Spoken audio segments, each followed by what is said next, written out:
नमस्कार दोस्तों, आपका स्वागत है अपने YouTube channel P for portfolio में। आज हम बात करने वाले हैं मुथूट फाइनेंस के बारे में। इसके क्वार्टर वन के रिजल्ट्स आ चुके हैं और कोविड-19 का कोई भी इंपैक्ट यहां पर पड़ता हुआ नजर नहीं आ रहा है। ऐसा मैं नहीं, मैनेजमेंट का कहना है। तो बहुत ही पॉजिटिव कमेंट्री यहां पर मैनेजमेंट के द्वारा आ रही है, उसके बारे में भी बात करेंगे। साथ ही साथ लेवल्स और टारगेट्स के बारे में बात करेंगे। लेकिन उससे पहले अगर आपने चैनल को सब्सक्राइब नहीं किया है तो प्लीज सब्सक्राइब कीजिए और रेगुलर अपडेट्स पाने के लिए नोटिफिकेशन बेल को प्रेस कीजिए। साथ ही साथ टेलीग्राम चैनल को भी ज्वाइन कीजिए, जिसकी लिंक डिस्क्रिप्शन बॉक्स में दी गई है।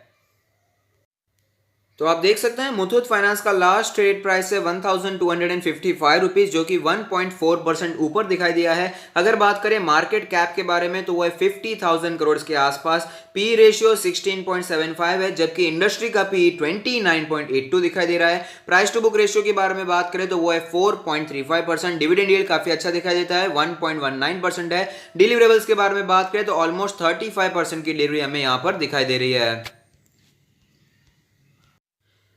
यहाँ पर एक और न्यूज़ है जो कि जानना बहुत ही जरूरी है। हालांकि न्यूज़ को आए हुए कुछ दिन हो चुके हैं, मैंने आपको इसके बारे में नोटिफाई भी किया था टेलीग्राम चैनल पर, लेकिन फिर से एक बार बात कर लेते हैं। इंक्रीज इन एलटीवी रेशियो यानी कि loan to value ratio negative for gold loan financing firms but good for banks, ऐसा एक्सपर्ट्स का मानना है। आपको पता ही होगा आरबीआई ने यहाँ पर निर्देश किया है कि गोल्ड लोन अगर आप लेते हैं तो 75% की पहले वैल्यू मिलती थी, तो वो बढ़ाकर 90% हो गई है। अगर सपोज आपके पास 1 लाख का सोना है, अगर आप मुथूट फाइनेंस के पास या फिर किसी भी गोल्ड लोन फाइनेंसिंग करने जाएंगे तो वहां पर आपको 75% के बजाय 90% की वैल्यू मिलेगी, यानी कि 75,000 नहीं 90,000 मिलेंगे, जिससे आपके हाथ में ज्यादा रुपए आएंगे, उसका आप अच्छी तरह से यूज कर पाएंगे, कंजम्पशन बढ़ पाएगा। ये एक अच्छा मूव लिया गया है, लेकिन ऐसा माना जाता है कि गोल्ड फाइनेंसिंग के लिए बहुत ही ज्यादा बुरा कदम हो सकता है, लेकिन बैंक्स के लिए अच्छा है। हमने देखा भी था उसी दिन हमें मुथूट फाइनेंस और मन्नपुरम फाइनेंस में गिरावट भी देखने को मिल रही थी। इसका सीधा सा रीजन है क्योंकि कंपटीशन यहां पर बढ़ जाएगा। लोग मुथूट फाइनेंस में या मन्नपुरम फाइनेंस में अपना गोल्ड देने के बजाय यहां पर बैंक्स में जा सकते हैं अपने गोल्ड को गिरवी रखने।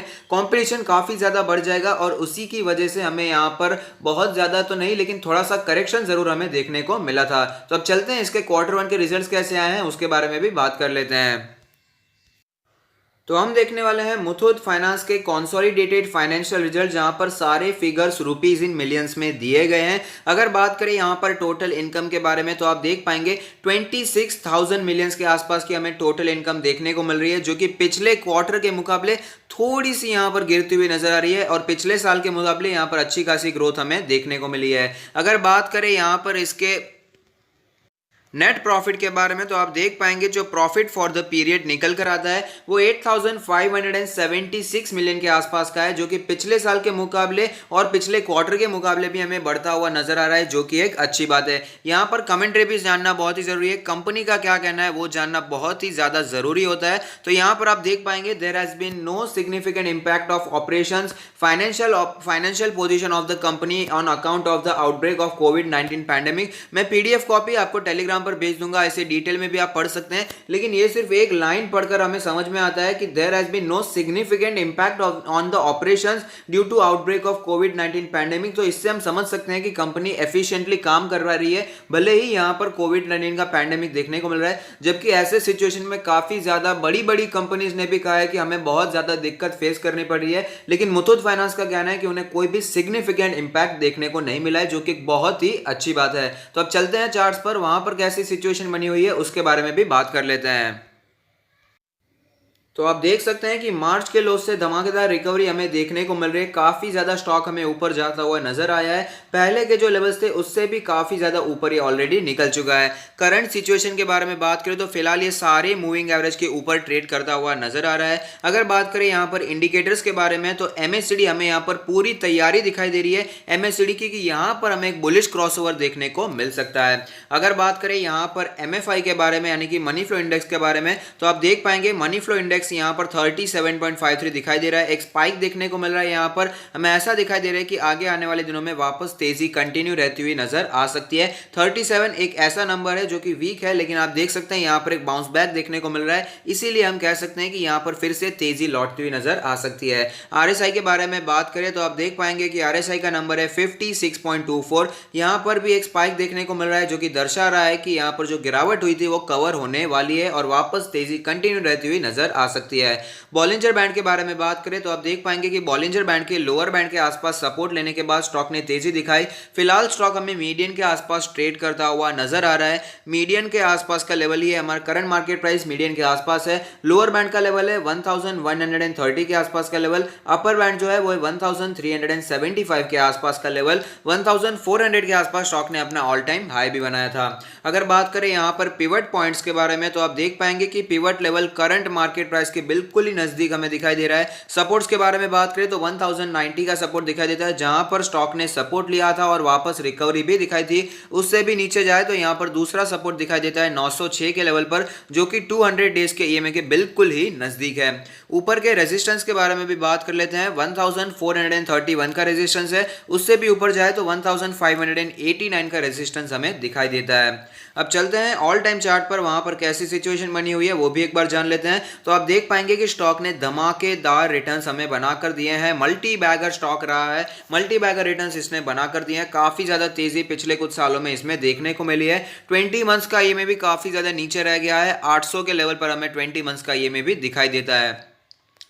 पोजीशंस के बारे में बात कर लेते हैं। अगर आपने ऊपर पोजीशन बनाकर रखी है, आप लॉस में चल रहे हैं, तो मेरा मानना है कंपनी अच्छी है, गोल्ड फाइनेंसिंग में काम करते हैं तो ज़्यादा रिस्क भी नहीं होता और यहाँ पर कोलैटरल के फॉर्म पर गोल्ड रखा होता है और गोल्ड के प्राइसेस अभी काफ़ी ज़्यादा ऊपर चल रहे हैं, तो टेंशन लेने वाली बात यहाँ पर मुझे दिखाई नहीं देती है। अगर आपने नीचे पोजीशन बनाकर रखी है, आप अभी प्रॉफिट में चल रहे हैं, अगर आपने लॉन्ग टर्म के लिए लिया है तो मेरा मानना है कंटिन्यू होल्डिंग कीजिए। शॉर्ट टर्म के लिए लिया है तो जो रेजिस्टेंस के लेवल्स मैंने आपको बताए वहां पर आप ध्यान रख सकते हैं। और साथ ही साथ जिन्होंने शॉर्ट टर्म के लिए लिया है उनको मैं बताना चाहूंगा कि आज की जो कैंडल यहां पर बनती हुई नजर आ रही है, ऐसी कैंडल है कि बियरिश कैंडल बनती हुई नजर आ रही है। ओपन हुआ प्राइस, उसके बाद काफी तेजी देखने को मिली, लेकिन वापस हमें ओपनिंग से भी नीचे ही क्लोजिंग देखने को मिली थी। हालांकि यहां पर शेयर मार्केट कैसे लेता है, इस क्वार्टर वन के रिजल्ट्स पर कैसा रिएक्शन देता है, वो तो हमें कल ही पता चल पाएगा। अगर बात करें यहाँ पर फ्रेश बाइंग के बारे में तो जो 1100 का लेवल है वो काफ़ी अच्छा लेवल दिखाई दे रहा है। यहाँ पर स्टॉक ने काफ़ी दिनों तक इसी लेवल पर कंसोलिडेट भी किया था और फिलहाल भी सपोर्ट उसी लेवल के आसपास लिया था। तो यहाँ पर स्टॉक आपको कहीं पर भी 1100 के आसपास दिखाई देता है, तो वहाँ पर आप बाइंग के बारे में सोच सकते हैं, जो कि एग्रेसिव इन्वेस्टर। लेकिन जो वेट करना चाहते हैं, कंजर्वेटिव इन्वेस्टर हैं, उनके लिए भी मैं लेवल ज़रूर बताऊंगा, जो कि है 1000 के आसपास के लेवल्स। अगर आपको स्टॉक कहीं पर भी इस लेवल पर दिखाई देता है तो वहाँ पर लॉन्ग टर्म के लिए पोजीशन बनाई जा सकती है, क्योंकि गोल्ड फाइनेंसिंग में ज्यादा हमें टेंशन लेने की जरूरत नहीं होती है। एज अ कोलेटरल गोल्ड ही रखा होता है और एक गोल्ड एक प्रेशियस मेटल है, उसके प्राइसेस नॉर्मली यहां पर हमें हाई ट्रेड करते हुए नजर आ रहे हैं पिछले 2-3 सालों से, तो ज्यादा टेंशन लेने वाली बात नहीं है। और इसी वजह से हमें यहाँ पर मुथूट फाइनेंस हो या मन्नपुरम फाइनेंस, वहां पर भी हमें 2-3 सालों से तेजी देखने को मिली है। और साथ ही साथ ये कहना चाहूंगा, अच्छा स्टॉक है, लॉन्ग टर्म के लिए आप इसे पोर्टफोलियो में जगह दे सकते हैं। और अगर आप अपना पोर्टफोलियो हमसे रिव्यू करवाना चाहते हैं तो उसका प्रोसीजर भी हमने डिस्क्रिप्शन बॉक्स में दे दिया है। तो अगर आपको ये वीडियो पसंद आता है तो लाइक कीजिए, शेयर कीजिए, कमेंट कीजिए, सब्सक्राइब कीजिए और मुझे मोटिवेट कीजिए। Thank you, stay happy, happy investing.